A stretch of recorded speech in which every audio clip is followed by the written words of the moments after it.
Good morning, student. Today we will discuss about the pollination and fertilization in plants. Okay, बेटा. तो first of all, what is the meaning of pollination? इसके बारे में हम बात करेंगे.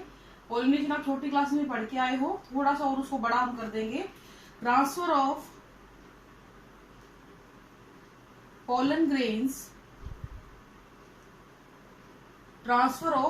grains from mature anther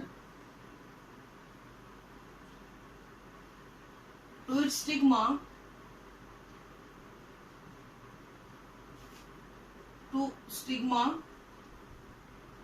of a plant flower. ठीक है, क्या कहलाता है? एंड पॉलिनेशन कहलाता है. तो बेसिकली पोलन ग्रेन का एंथर से निकल के स्टिग्मा के ऊपर लैंड कर जाना क्या कहलाता है? लाइक ये पोलन ग्रेन है आपके, यहाँ से निकलेंगे एंथर से, ये एंथर है, यहाँ से पोलन ग्रेन निकलेंगे और जब वो किसी और फ्लावर की स्टिग्मा पे लैंड कर जाएंगे तो बेटा इसको हम क्या बोलेंगे? पॉलिनेशन बोलेंगे. ठीक है. पॉलिनेशन जो है ये दो तरीके का होता है, two type. First self pollination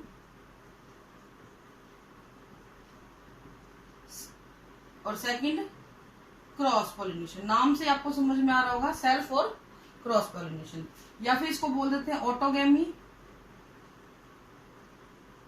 और इसको बोल देते हैं बेटा जीनोगेमी. ये टर्म्स हालांकि आगे यूज होंगे लेकिन मैं अभी बता रही हूँ autogamy and xenogamy. For example पहले हम सेल्फ की बात करेंगे. Self pollination. सेल्फ पॉलिनेशन में क्या होता है बेटा?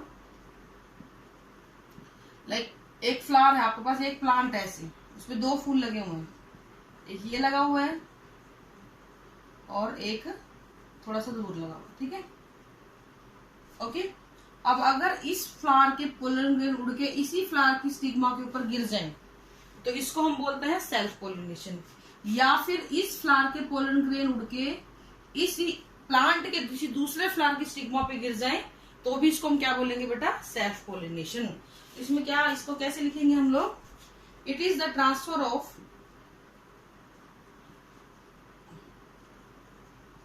pollen grain from anther of one flower to stigma of same flower पे गिर जाए और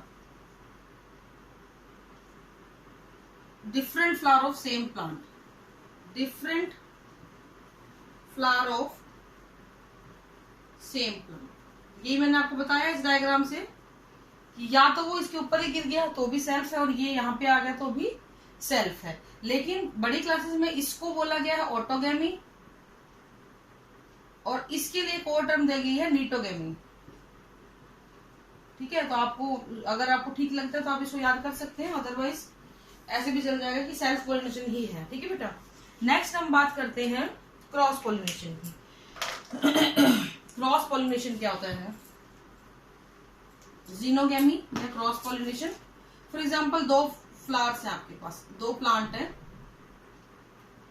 थोड़ा दूर है एक, थोड़ा एक अलग प्लांट है. इसके पोलन ग्रेन उड़ के इस पे चले जाएं, इसको हम क्या बोलेंगे बेटा? ये अलग प्लांट है, ये अलग प्लांट है.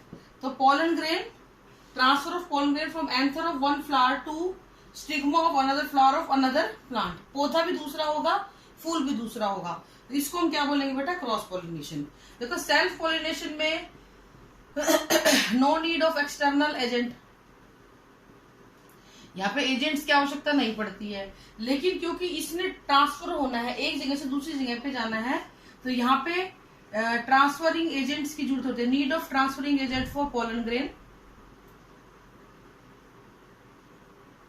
ठीक है, तो ऐसे एजेंट्स को हम बोलते हैं पॉलिनेटिंग एजेंट.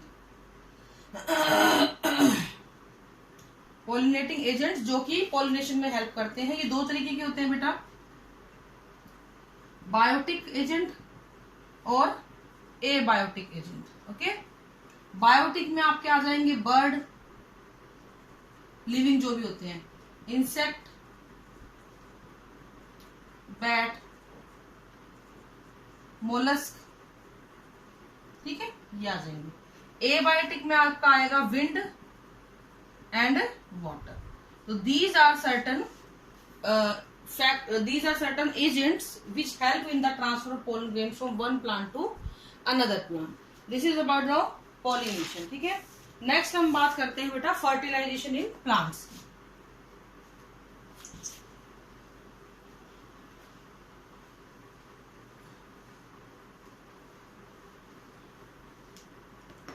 फर्टिलाइजेशन क्या होता है,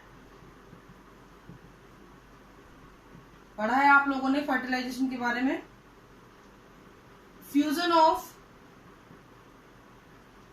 mail and female gamete, fusion of male and female gamete is known as fertilisation, ठीक है। अब यहाँ पे आपको सबसे पहले तो यही पता होना चाहिए मेल गैमेट क्या है और फीमेल गैमेट क्या है। यहाँ पे पहले अब तक जो हमने पढ़े हैं वो पार्ट्स ऑफ फ्लावर थे, अब हम बात करेंगे गैमेट्स की। तो मेल गैमेट होता है बेटा पोलन ग्रेन के अंदर, पोलन ग्रेन के अंदर मिलता है ये, और फीमेल गैमेट मिलता है एम्ब्रियो सैक में, फीमेल गैमेट एम्ब्रियो सैक में मिलता है, ठीक है। तो इसके अंदर भी क्या मिलेगा, ओव्यूल, और उस ओव्यूल के अंदर क्या मिलेगा आपको, एग मिलेगा। तो बेसिकली एग, ठीक है, इज द फीमेल गैमेट। अब होगा कैसे फर्टिलाइजेशन वो देख लीजिए। डायग्राम बनाते हो, और ये बहुत इंपॉर्टेंट डायग्राम है बेटा, ये बोर्ड में पूछा जाने वाला सबसे इंपॉर्टेंट क्वेश्चन है, इसको आप अच्छे से याद करना। ये हमने क्या बनाया, ये स्टिग्मा, स्टाइल, ओवरी, इसके अंदर हम एक ही ओवरी बना रहे हैं, हालांकि बहुत सारे होते हैं पर हम एक ही बना रहे हैं।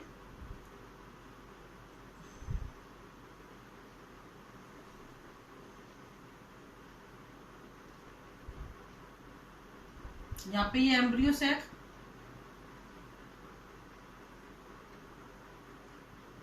ठीक है, यहाँ पे पोलन ग्रेन लैंड कर गया। अब जब पोलन ग्रेन यहाँ पे लैंड कर गया, ये आपका एग है, यहाँ पे ये जो है ये एम्ब्रियो सैक है, ये वाली स्ट्रक्चर देखो, ये इतनी यहां से यहां तक एम्ब्रियो सैक। ये जो पूरी स्ट्रक्चर है ये है ओव्यूल, और ओव्यूल किसके अंदर प्रेजेंट होते हैं बेटा, ओवरी के अंदर प्रेजेंट होते हैं। पोलन ग्रेन जैसे ही यहाँ पे गिरता है, यहाँ पे जितने भी सिक्रीशन होते हैं, शुगर होता है, बोरोन आइनोसिटोल वगैरह होता है, उनको एब्जॉर्ब करके, वाटर को एब्जॉर्ब करके पोलन ग्रेन एक पोलन ट्यूब को जर्मिनेट करेगा, और ये पोलन ट्यूब इस रास्ते से होते हुए यहां पे ऐसे आ जाएगी। And it have two male gamete, it have two male gamete, एक ये और एक ये, दो मेल गैमेट होते हैं एग गैमेट, ठीक है। अब होगा क्या, जैसे ही पोलन ट्यूब यहां से यहाँ पे आएगी, घूम के एग के पास पहुंचेगी, तो जो एग के साथ एक मेल गैमेट मिलेगा तो बनेगा बेटा जायगोट। यहाँ पे दो फर्टिलाइजेशन होते हैं। अब दूसरा मेल गैमेट इस सेल के साथ मिलेगा, इस न्यूक्लियस के साथ मिलेगा, इसको बोलते हैं पोलर न्यूक्लियाई। क्या बोलते हैं, पोलर न्यूक्लियाई। तो जो मेल गैमेट पोलर न्यूक्लियाई के साथ मिलेगा, देखो आपको नजर आ रहा होगा डायग्राम में, मैंने दो डॉट लगाए हुए, एक ये रहा, एक ये रहा, दो। ये एग होता है एन, इसके पास भी एक न्यूक्लियस, इसके पास भी एक न्यूक्लियस, ये बन गया 2n, ठीक है। पोलर न्यूक्लियाई तो ऑलरेडी 2n है, प्लस एक मेल गैमेट और आ गया उसके पास, तो ये हो जाएगा बेटा PEM, दैट इज 3n। क्यों, 2n ये, एक n ये, मिलके बन गई ये। अब फुल फॉर्म क्या है PEN की, प्राइमरी एंडोस्पर्म न्यूक्लियस, ठीक है। तो इस चीज में आपने देखा कि यहाँ पे दो फर्टिलाइजेशन हो रहे हैं, एक जिसमें एग और मेल गैमेट मिल रहे हैं, दूसरा जिसमें पोलर न्यूक्लियाई और मेल गैमेट मिल रहा है। तो क्योंकि यहाँ पे दो फर्टिलाइजेशन हो रहे हैं, जिसमें एक तो होता है वेजिटेटिव, जिसमें PEN बना नीचे वाला ये, और दूसरा होता है जेनरेटिव, जिसमें जायगोट बना, ठीक है। तो इस तरीके से 2 फर्टिलाइजेशन हो रहे हैं, इसीलिए फर्टिलाइजेशन ऑफ प्लांट को हम बोल देते हैं डबल फर्टिलाइजेशन। डबल फर्टिलाइजेशन बोलते हैं क्योंकि 2 फर्टिलाइजेशन है। एक टर्म और यहाँ पे जुड़ी हुई है इसके साथ, that is triple fusion. Triple fusion, 3 fuse, nucleus fuse कर रहे हैं। देखो यहाँ पे 2 न्यूक्लियस ये रहे, एक ये रहा, 3 न्यूक्लियस फ्यूज कर रहे हैं, इसलिए इसको क्या बोल देते हैं बेटा, ट्रिपल फ्यूजन। 3n स्ट्रक्चर बनती है। तो this is about the fertilisation, double fertilisation, triple fusion. अब रिजल्ट क्या बनेगा देखो जरा, ओवरी जो है वो मैच्योर होके फ्रूट बनाएगी, ओव्यूल जो है वो मैच्योर होके सीड बनाएगा। ओवरी क्या बनाएगी, फ्रूट, ओव्यूल क्या बनाएगा, सीड बनाएगा। और इस तरीके से आपका ये स्ट्रक्चर बनेगी। और जो ये PEN बना है ना, ये वाला पेन, ये आपका एंडोस्पर्म बनाएगा। इस एंडोस्पर्म की वजह से ही जायगोट डेवलप होगा। तो इस तरीके से प्लांट्स में पॉलिनेशन और फर्टिलाइजेशन का प्रोसेस होता है। बेटा ये डायग्राम बहुत इंपॉर्टेंट है, इसको आप अच्छे से याद कर लेना, और कोई दिक्कत है तो पूछ लेना मेरे से। बाकी ये इतना ही है। नेक्स्ट हम बात करेंगे ह्यूमन के बारे में। आज के लिए इतना ही। Thank you, have a nice day.